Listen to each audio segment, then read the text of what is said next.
प्यारे दोस्तों नमस्कार और एक बार आपका पुनः स्वागत है आपके अपने YouTube channel Rana sir classes में। आज हम MA fourth semester political science human rights का पेपर सॉल्व करने वाले हैं, जो कि आज ही के दिन हुई परीक्षा है। मुझे आशा है कि आप लोगों का यह पेपर काफ़ी अच्छा रहा होगा, क्योंकि मेरे पिछले जो सॉल्व क्वेश्चंस थे उसमें से कम 20-22 क्वेश्चन एग्जाम में आए हैं। तो उम्मीद कर सकते हैं कि आपका पेपर अच्छा रहा होगा। और इसके अतिरिक्त जो ये वीडियो है ये आगे आने वाले MA के छात्रों के लिए और कॉम्पिटिटिव एग्जाम के छात्रों के लिए महत्वपूर्ण हो सकता है, क्योंकि इससे काफ़ी क्वेश्चन एग्जाम की दृष्टि से महत्वपूर्ण बनते हैं। वीडियो प्रारंभ करने से पूर्व आप लोगों से निवेदन है कि अगर आप चैनल पर नए आए हैं तो चैनल को सब्सक्राइब अवश्य करें, ताकि इस प्रकार की ज्ञानवर्धक वीडियो आपको मिल सके सबसे पहले। चलिए आज का वीडियो प्रारंभ करते हैं। आज के पेपर का हमारा पहला प्रश्न था, निम्न में से कौन मानव अधिकारों का प्रथम चार्टर है। तो इसमें मैं आपको बता दूं 4 ऑप्शन थे। इसमें जो 4 ऑप्शन थे उसमें से जो बिल ऑफ राइट्स है वो सही जवाब था, किंतु अगर कभी बिल ऑफ राइट्स के स्थान पर अगर यहाँ 1215 का मैग्ना कार्टा होता तो वो उसका सही जवाब होता, क्योंकि सबसे पहले मानव अधिकारों की बात उसी में की गई थी। किंतु यहाँ option number A bill of rights सही जवाब होगा। हमारा दूसरा प्रश्न था, निम्नलिखित में से किसने प्राकृतिक न्याय के आधुनिक सिद्धांतों को प्रतिपादित किया है। तो आप जानते हैं कि जॉन लॉक महोदय ने प्राकृतिक न्याय के आधुनिक सिद्धांतों के प्रतिपादन की बात की है। तीसरा प्रश्न हमारे पास था, अंतर्राष्ट्रीय मानवाधिकार कानून में किसने महत्वपूर्ण भूमिका निभाई थी। तो जो संयुक्त राष्ट्र संघ है उसने अंतर्राष्ट्रीय मानवाधिकार कानून के निर्माण में महत्वपूर्ण भूमिका का निर्वहन किया है। चौथा प्रश्न हमारे पास था, संयुक्त राष्ट्र संघ द्वारा मानवाधिकारों की सार्वभौम घोषणा को कब अपनाया गया। तो सभी जानते हैं 10 दिसंबर को मानवाधिकार दिवस बनाया जाता है, और 10 दिसंबर 1948 को जो सार्वभौमिक घोषणा की गई थी, इसीलिए 10 दिसंबर को मानवाधिकार दिवस मनाया जाता है। तो इस प्रकार ए ऑप्शन इसका सही था।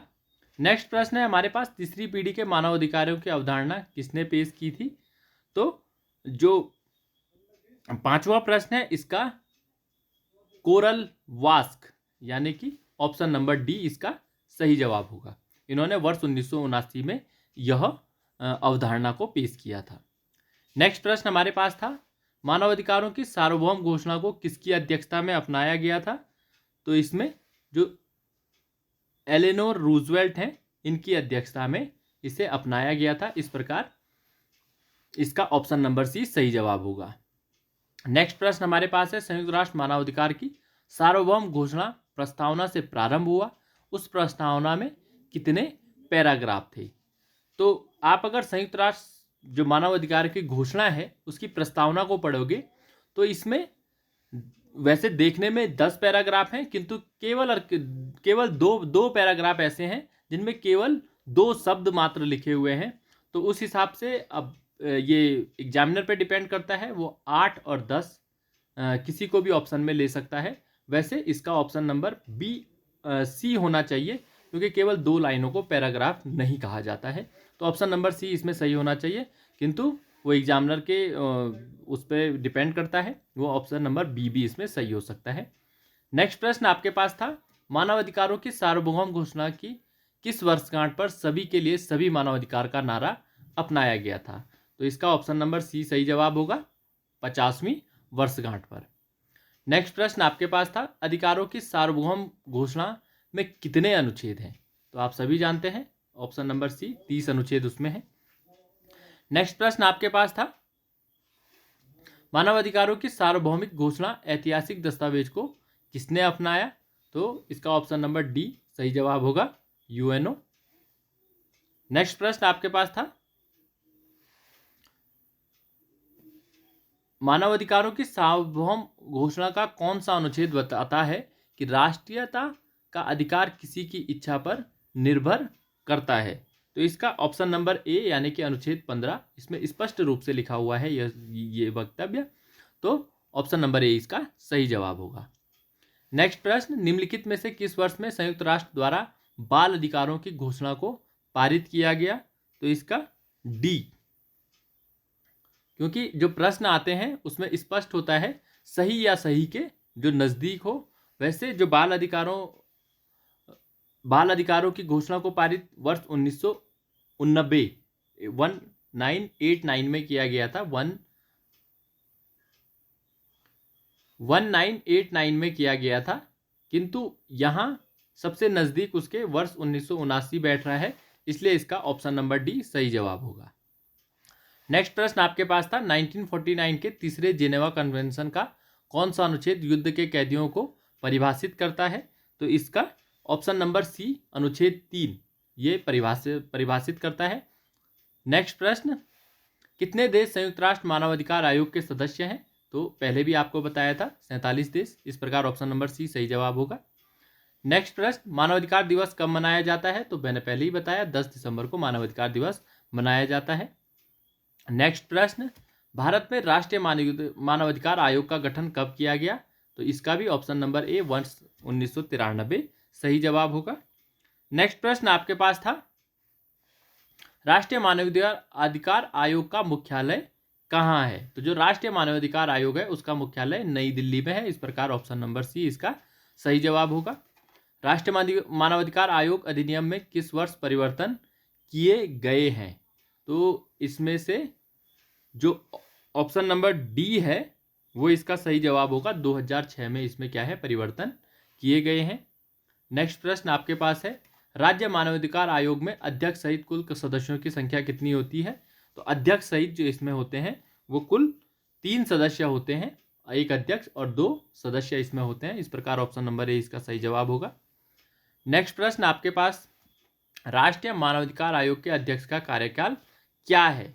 तो वैसे इसका कार्यकाल 3 वर्ष या 70 वर्ष की आयु तक है, किंतु इसमें 3 वर्ष या 70 वर्ष की आयु कहीं नहीं दिया है, किंतु 5 वर्ष या 70 वर्ष की आयु दिया हुआ है। तो इसमें ऑप्शन नंबर सी सही जवाब होना चाहिए, क्योंकि पिछली बार तक यही स्थिति थी। 2019 में जाके ही ये दिसंबर 2019 में जाके ही ये परिवर्तन हुआ है, किंतु एग्जामिनर पे डिपेंड करता है, वो ऑप्शन नंबर बी को भी ले सकता है। वैसे ऑप्शन नंबर सी इसका सही जवाब होगा। नेक्स्ट प्रश्न आपके पास है निम्नलिखित में से कौन राष्ट्रीय मानवाधिकार आयोग का अध्यक्ष हो सकता है?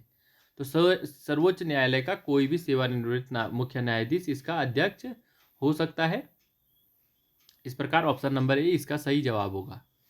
नेक्स्ट प्रश्न, भारत में राष्ट्रीय महिला आयोग अधिनियम कब बना था?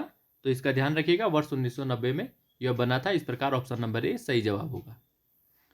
नेक्स्ट प्रश्न, राष्ट्रीय मानवाधिकार आयोग किस प्रकार की संस्था है? 4 ऑप्शन थे, सरकारी संस्था, स्वायत्त संस्था, गैर सरकारी संगठन और इनमें से कोई नहीं। तो जो राष्ट्रीय मानवाधिकार आयोग है यह सरकारी संस्था होगा, इसमें गवर्नमेंट ऑर्गेनाइजेशन है, ऑप्शन नंबर ए इसका सही जवाब होगा। उसके पश्चात नेक्स्ट क्वेश्चन आपके पास था राष्ट्रीय मानवाधिकार आयोग के वर्तमान अध्यक्ष कौन है? तो आपको पहले भी बताया था Arun Kumar Mishra, option number D इसका सही होगा। न्यायमूर्ति अरुण कुमार मिश्रा वर्तमान में राष्ट्रीय मानवाधिकार आयोग के अध्यक्ष है। नेक्स्ट प्रश्न, भारतीय संविधान के निम्नलिखित में से कौन सा अनुच्छेद बच्चों को खतरनाक नौकरियों पर रोक लगाता है? तो इसका आर्टिकल 24 इसका सही जवाब होगा, इस प्रकार ऑप्शन नंबर ए इसका सही जवाब होगा। नेक्स्ट, निम्न में कौन राष्ट्रीय मानवाधिकार आयोग के सदस्यों की नियुक्ति के लिए गठित समिति का सदस्य नहीं होता है? तो 4 ऑप्शन आपके पास थे, तो इसका जो ऑप्शन नंबर सी है ये इसका सही जवाब होगा। इसमें प्रधानमंत्री, लोकसभा में विपक्ष का नेता, लोकसभा के अध्यक्ष, राज्यसभा के उपसभापति भी इसके क्या होते हैं, मेंबर होते हैं, ये भी आप ध्यान रखिएगा। नेक्स्ट प्रश्न आपके पास है अंतर्राष्ट्रीय आपराधिक न्यायालय कहाँ स्थित है? तो इसका जो डी ऑप्शन है हेग, ये इसका सही जवाब होगा। हेग में अंतर्राष्ट्रीय आपराधिक न्यायालय स्थित है। नेक्स्ट प्रश्न, निम्नलिखित में से किस देश में मनुष्य और नागरिकों के अधिकारों की घोषणा को अपनाया है? तो इसका ऑप्शन नंबर सी फ्रांस इसका सही जवाब होगा। फ्रांस ने मनुष्य और नागरिकों के अधिकारों की घोषणा को अपनाया है। नेक्स्ट प्रश्न, उत्तराखंड राज्य महिला आयोग की अध्यक्षा कौन है? तो Vijaya Barthwal, option number C इसका सही जवाब होगा। नेक्स्ट प्रश्न आपके पास है यूनिसेफ की स्थापना किस वर्ष की गई थी? तो यूनिसेफ की जो स्थापना है वर्ष 1946 में की गई थी, इस प्रकार ऑप्शन नंबर ए सही जवाब होगा। नेक्स्ट प्रश्न, एमनेस्टी इंटरनेशनल निम्नलिखित में से किस क्षेत्र से जुड़ा एक संगठन है? तो वह मानवाधिकारों का संरक्षण का संगठन है, ध्यान रखिएगा। हाल ही में एमनेस्टी इंटरनेशनल ने किस देश में अपने कार्यालय बंद कर दिए हैं? तो याद रखिएगा भारत इसका सही जवाब है, और 29 सितंबर 2020 को उसने भारत में अपने कार्यालय बंद कर दिए हैं। नेक्स्ट प्रश्न, मानवाधिकारों की तीसरी पीढ़ी को अन्य किस रूप में भी जाना जाता है? तो इसका ऑप्शन नंबर बी विकास अधिकार सही जवाब होगा।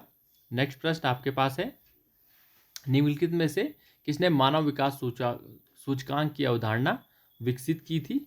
तो महबूब ul Haq, option number D, जो कि पाकिस्तानी नागरिक हैं। नेक्स्ट प्रश्न, निम्नलिखित में से कौन राष्ट्रीय मानवाधिकार आयोग का कार्य नहीं है? तो इसमें किसी भी मानवाधिकार पीड़ित को मुआवजा प्रदान करना यह इसका कार्य नहीं है, यह सिर्फ सिफारिश ही करता है मानवाधिकार आयोग। नेक्स्ट प्रश्न, भारत के संविधान के अनुसार आपातकाल के दौरान निम्नलिखित में से कौन सा अधिकार नहीं छीना जा सकता? तो आप सभी जानते हैं कि जो जीवन का अधिकार है उसको किसी भी परिस्थिति में नहीं छीना जा सकता, चाहे आपातकाल हो या कैसी भी परिस्थिति। इस प्रकार ऑप्शन नंबर सी सही जवाब होगा। निम्नलिखित में से कौन सा गैर सरकारी संगठन मृत्युदंड के उन्मूलन की वकालत करता है? तो इसका ध्यान रखिएगा, एमनेस्टी इंटरनेशनल संस्था मृत्युदंड के उन्मूलन की वकालत करती है। नेक्स्ट प्रश्न, ह्यूमन राइट वॉच क्या है? तो यह एक अंतर्राष्ट्रीय गैर सरकारी संगठन है। नेक्स्ट प्रश्न, ग्रीन पीस की स्थापना कब हुई थी? तो ग्रीन पीस की स्थापना वर्ष 1971 में हुई थी, ऑप्शन ए सही होगा। और अंतिम प्रश्न है आपके पास, भारत में शिक्षा के अधिकार की गारंटी किस अनुच्छेद में दी गई है? तो यह अनुच्छेद 21A में दी गई है। इस प्रकार 40 प्रश्नों को हमने सॉल्व किया, और आशा और उम्मीद है कि आपके काफ़ी प्रश्न सही हुए होंगे। तो आप कमेंट के माध्यम से बताएं जितने लोगों ने आज पेपर दिया था कि आपके कितने क्वेश्चन सही हुए हैं, तो ताकि एक पता चल सके कि आप लोगों के कितने नंबर आने वाले हैं। आप लोगों ने मुझे सुना और मुझसे जुड़े रहने के लिए आप लोगों का बहुत बहुत धन्यवाद।